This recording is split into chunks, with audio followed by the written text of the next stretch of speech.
Idaho Business Podcast, the only Idaho podcast focused on providing profits for Idaho people. If you love our state and love small business, you are in the right place.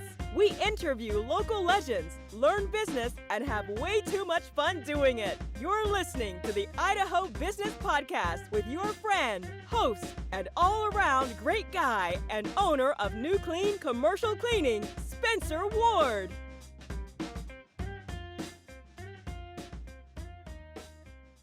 All right, everyone, welcome back to the Idaho Business Podcast. I'm here with Jeff Webb. He is the president and owner of Webb Southwest Risk. He was born and raised in Tempe, Arizona, moved into Idaho, got his bachelor's degree over there at Utah State University. Don't judge him. He's not a Bengal. You know, he's one of those true Aggie types. But he's been in the insurance game for over 17 years now. And you businesses out there want to listen into this episode because he knows what he's talking about when it comes to insurance. So, Jeff, welcome to the show. Thanks, Spencer. Good to be here. Awesome. Before we get going, I want to let everyone know that we are sponsored by Dale's Outdoor Advertising, and they're located, especially with their traditional signs in Pocatello and Blackfoot. And if you guys want to continue to help your customer awareness, call Rob at Dale's Outdoor Advertising at 232-6886. And if you mention the podcast, he'll give you 1 month for free if you sign up for a 3-month deal or your installation for free. So that's a pretty good deal for you podcast listeners. So Jeff, welcome to the show. Did I get anything wrong as I introduced you? Because I sometimes I do. You've done your homework. Okay, good. Well, as we begin, I always like to ask, what's something fun or interesting about you that maybe no one else knows? Oh, interesting about me. I actually enjoy, and it's been a long time, but I actually really enjoy writing poetry. And I would say there's a good chance maybe only about 10 people know that about me. Wow. That's pretty cool. Hopefully your wife has some poems of her own. One of my favorite shows, I don't know if you've seen there's a Songland show that kind of shows the process of the people creating music and coming up with the lyrics. And I've just always found that really interesting. That's cool. It's a cool little pastime. Yeah. Very nice. I like it. All right, Jeff. Well, how did you get into the insurance game, and why did you want to get into it? So as a young kid, my father owned an insurance agency, and I was able to see that while it did take a lot of his time, he was able to provide a good living for our family. And when I was trying to decide my career path, I was told and kind of figured through lots of my college classes that I did, I had a salesman personality. And as I got to digging into different types of sales and things that you could be in, insurance stood out to me, obviously, because my father was in that industry. But if you're in sales, one of the things that's nice about insurance is the residual income, meaning that you've got the renewals. And I kind of found out that, hey, as hard as you're willing to work, you can make as much money as you'd like to, as long as you keep grinding. And that was really appealing to me, having that sales personality and then pairing it with selling insurance, which was also something that was meaningful, unlike selling a car, something you're helping people with that peace of mind in their business and being there for them when they have issues. So it's rewarding as well. I like it. Now, with Southwest Risk, you're not stuck to any one brand, right, of insurance. Tell us a little bit about what you provide for your customers and what customers you provide it to. Okay. I'm a commercial insurance agent, so it's for businesses. And you are correct in that we don't just have one carrier that we work with. We work with over 40 different carriers, and are licensed in all states in the United States, and write foreign coverage as well. And it's just anybody in business that has a business, we'll work with them. I'd say one of our areas of expertise, which I've found in Idaho that I feel is very underserved, is workers' compensation. I feel like a lot of people don't pay attention to it, and it can become a big issue, especially for the companies with a lot more employees. And if you're not paying attention to it, it's something that can end up being a large cost. And we do also provide risk management which is I feel like I don't sell insurance, but I sell risk management. I'm helping you transfer your risk, and not only through insurance, but a lot of non-insurance risk transfer as well, contract review, etc. And we do write all lines of insurance, the commercial auto, general liability, etc. But I'd say one of the things that kind of sets me apart that I felt like when I meet with my customers is that focus on the workers' compensation. I like it. So the benefit of coming to you is that you get to shop around a little bit and get to find what the best rates are and for that client, right? Yeah, and that's one of my biggest things that when I meet with people too is you want to establish that relationship where people feel like, hey, you're going to take care of me. And I've forever said that price isn't the most important thing. Yep. With insurance. You want to make sure that you have the proper coverage. And granted, I talk about price every time because any business owner that isn't curious about the price, I've never met one. I mean, the price is important as well, but you want to make sure that you have the correct coverage, and when something happens, your business is going to be covered. Sure, there's many horror stories out there of people getting the cut rate in policies, and when something kind of catastrophic happens, they're buried up in their neck with issues that could have been taken care of. And I've said that before too. Is your insurance can be as cheap as you want it to be. I mean, if you want it to be down to nothing, it'd be down to nothing, but the coverage is usually nothing as well. And that's what's nice about having the multiple carriers that I work with is we shop it out every year and make sure that you're getting the best price. And that's something that I've always done, and it's built a strong loyalty amongst my customers, knowing that if there is something better out there, I'm going to find it for them. I like that. The loyalty is strong, and I've been one of your customers for I don't know how many years now. It's been a good long time. It's been a long time, and man, I think you've been with me since my company was fairly new, and you've seen me go from very few employees to quite a few employees. And your growth's been very impressive for sure.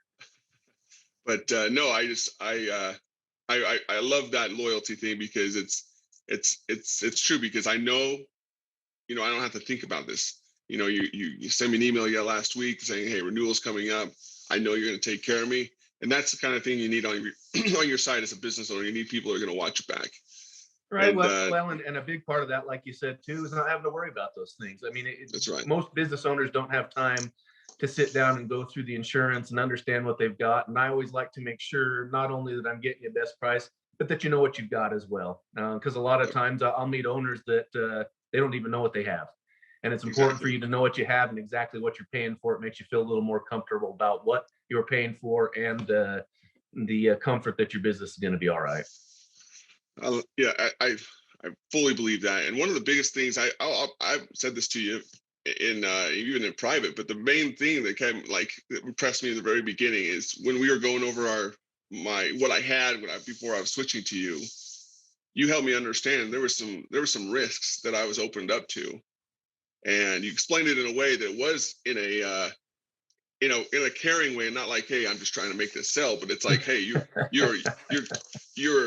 setting yourself up for some risk and some liability over here, and the way you handled it and the way that you pretty much sold me on it was a good way, and that's why I'm continuing to stay with you, though. So there you go.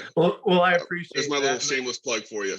Yeah, well, and I always have that conversation with my customers too. I mean, you can buy insurance for everything.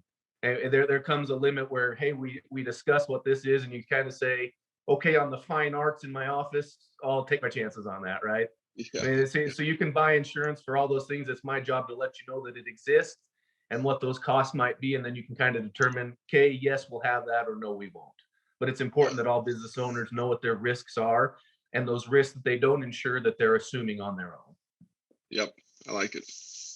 Perfect. Well, let's get back to what's one of the biggest mistakes you've made in business? Oh, I would say just what comes to mind right now is I recall looking to grow my business, and I had found this young woman who was very good at sales, very smart in the insurance arena, and someone that I was very interested in hiring and expanding my business to have a further outreach. And through the negotiation process, I took a while to kind of contemplate and put that together.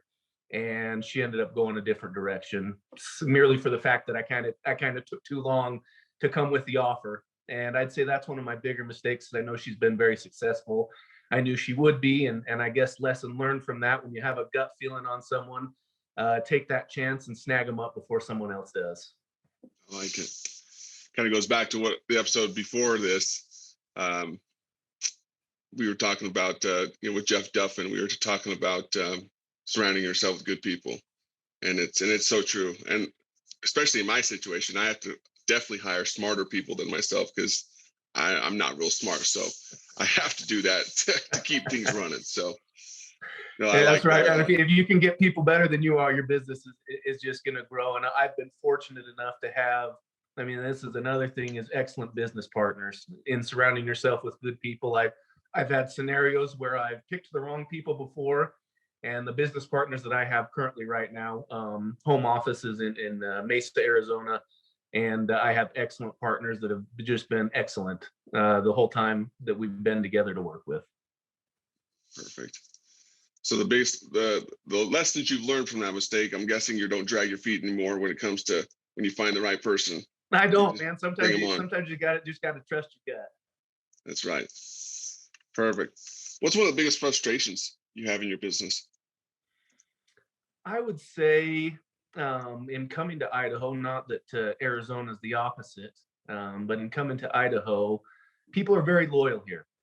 And if you're not local or haven't established yourself here, it's very difficult to get in the doors. And I've since overcome that by immersing myself in the community and going to events and meeting people. But it's really hard to start a business from scratch. And that's what I did, but also in a location that was new to me. My wife is from here. She's from Blackfoot. And so she did have some connections, but it's very difficult in the insurance industry, which is very relationship driven, to start in a brand new community. But slowly we've overcome those obstacles, but you'll still find ones where customers have been with the same insurance agent for over 20 years, and you can play it perfectly, give them fantastic pricing, fantastic coverage, and they said, you know what, I just can't leave so and so. And so I'd say that's one of my bigger obstacles that I've had since moving here to Idaho. That's true, though. Like, you live in Shelley right now, correct? Correct. And starting a company from scratch myself, I understood the same thing. Like, even though I wasn't born and raised in Pocatello, even though I was starting it in Pocatello, it took about a good 1.5 to 2 years to start things rolling. And then I was consistently knocking on doors and be like, hey, no, I'm sticking with so and so. But that was my scenario with you. Like, I had a long time insurance agent, been with him for a long time. And we met with you pretty much out of courtesy from a mutual friend. And that's right. And hey, I'll take the courtesy visits. Hey, well, I'm trying to be honest. So, and then that's the thing. Like, you helped me understand. Like, I looked at, like, yeah, I had some real cheap insurance, but like, what is this covering? Because you helped me realize, like, wow, there is a lot of liability here. So I'm like, well, I can't have that when I'm trying to run a company and start a company. So. Well, and I'd say in your defense too, a lot of companies, when they're first starting, they'll go with the bare minimum. I mean, they don't have the money coming in that they hope to have come in, and they go with the bare minimum. But sometimes you find they get 5 years down the road, sales have increased, and they've actually never gone back to look and say, okay, maybe I should have some crime insurance, or maybe I should have this type of insurance now that I've actually got some money coming in and more assets to lose. Yeah, it's true. Yeah. You need to reevaluate every year when you renewal, for sure. So what's maybe the best advice for our audience that you would give them based upon your experience in the insurance game? Oh man, I think you touched on it already with surrounding yourself with good people, and I'd say one of the things too, I mean, especially if you're looking to start a business, is to find some good mentors. If you can find some people that are willing to share their knowledge And the more that I've been involved with kind of LinkedIn and social media, I've actually found that a lot of people don't like that mentor role. They kind of see it as, hey, someone's coming to me for free advice and kind of taking my time when I should bill for it. But I've never felt that way. I'm happy to help people get into the industry, and answer any questions that they might have. And I've met lots of times with my competitors as well to kind of talk about some different ideas and what's going on. And that's kind of how we make the industry better. But I'd say surrounding yourself with good people, and especially in this area, kind of seeing what your outreach is. Start with friends and family, see what interest there is in that business that you're thinking about starting, and then work on expanding that network. Because as you and I both mentioned, coming into the foreign markets where we don't have any roots, it takes a little time to establish that. So if you kind of gauge the interest to get the business started, and then the feeling for expanding, I think you're going to be pretty well off. I like that. The research is key, I think, because I think too many of us think, oh, this can be a good business idea. And we jump into it. And I've seen this from people I've helped a little bit too. They're so excited to get their social media pages up and going, their website up and going, creating a logo, because that's all the fun stuff. That's all the fun stuff to do. But then they don't do as much effort and put as much effort and research into, is this a viable business option? Is this something that's actually going to be able to provide for my family? And that's why my biggest thing when I tell people, I'm like, hey, before you get into all the fun stuff, I know it sounds like a fun idea, and it could be. Do your research. And like I said, surround yourself with good people. Ask good questions. I have a consultant, and he's also a mentor. He's a friend of mine too. But I also pay a crap ton of money every year too. And he guides me in the right directions that's helped me to grow. But there's times that he harps on me. He gets on my case and be like, "What? Where you at, bro?" And I'm like, I get off the phone calls. I'm like, geez, I pay this guy this much money every month for him to just harp on me. I'm like, but at the same time, I keep coming back because I know what he's teaching me is working. So you need to find those type of people in your lives. So. Well, and you know what? We all love people that'll tell us what we want to hear and make us feel good about ourselves. But the true mentors are the ones that are telling you what's wrong. I mean, that'll help you grow your business. And I've always been a big fan of the Shark Tank show and these potential side hustles. And I've had tons of times where I've thrown out ideas to people like, hey, wouldn't this be great? And I'm the only one that thinks it's a good idea. And so, I mean, you're right on that. You got to do your research, and the fun part of the business. It made me laugh when you talked about, hey, doing the logo design, because I remember that phase of my business, getting the logo design. I had so many shirts and hats put together with my logo design. I was so excited about it. And guess how much business I got from the shirts and hats? Zero. It sure was fun, and I was excited about it. But I mean, that stuff's not important. That's the fun stuff, but it's not getting you anywhere. Exactly.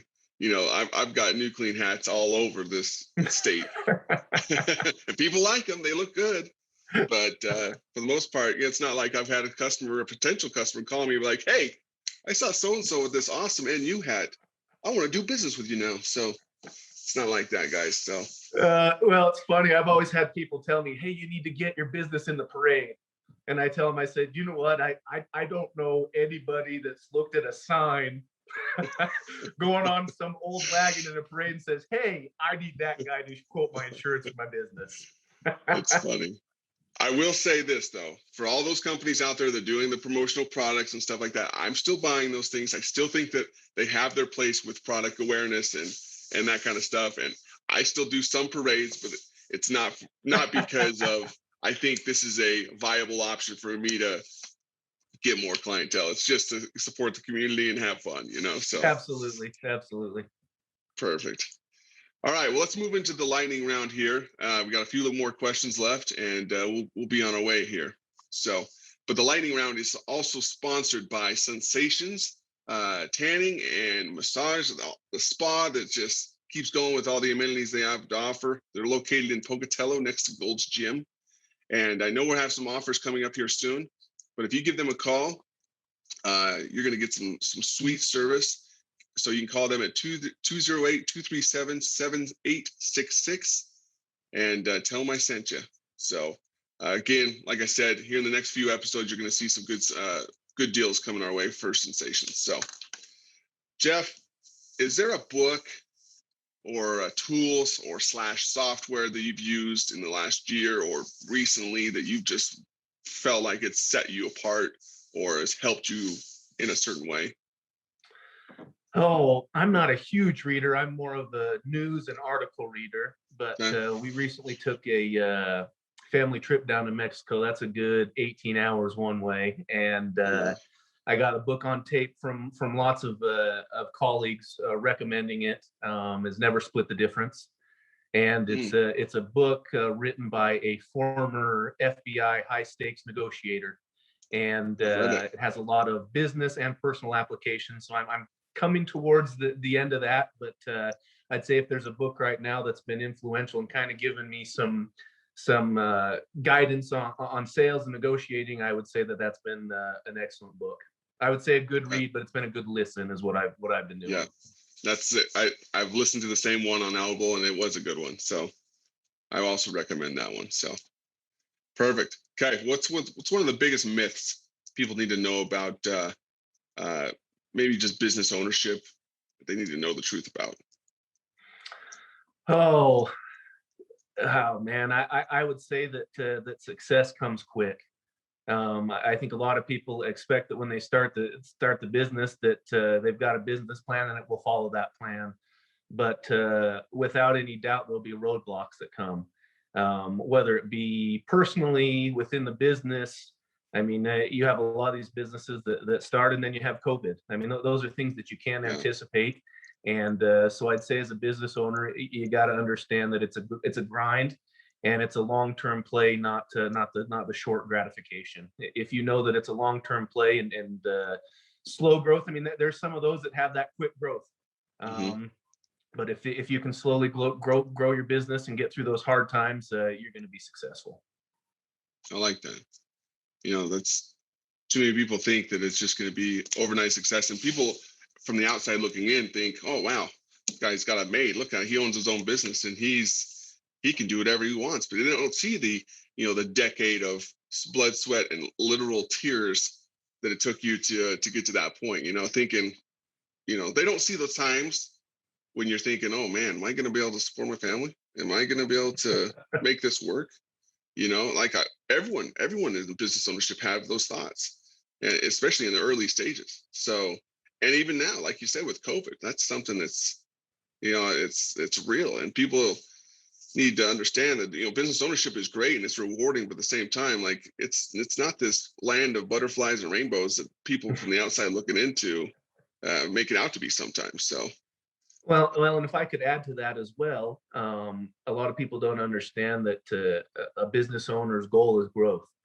And so a lot of times you expect, hey, I'm going to be owning the business and getting a bigger chunk because I'm not a salesman or the CFO or whatever is the owner. But what you don't understand is the money you bring in, a lot of the times you're investing back into growth. And so a lot of times the owners aren't making a good amount of money. They're investing it back into their staff, into software, et cetera, to grow that business. And the payday happens when they sell the business.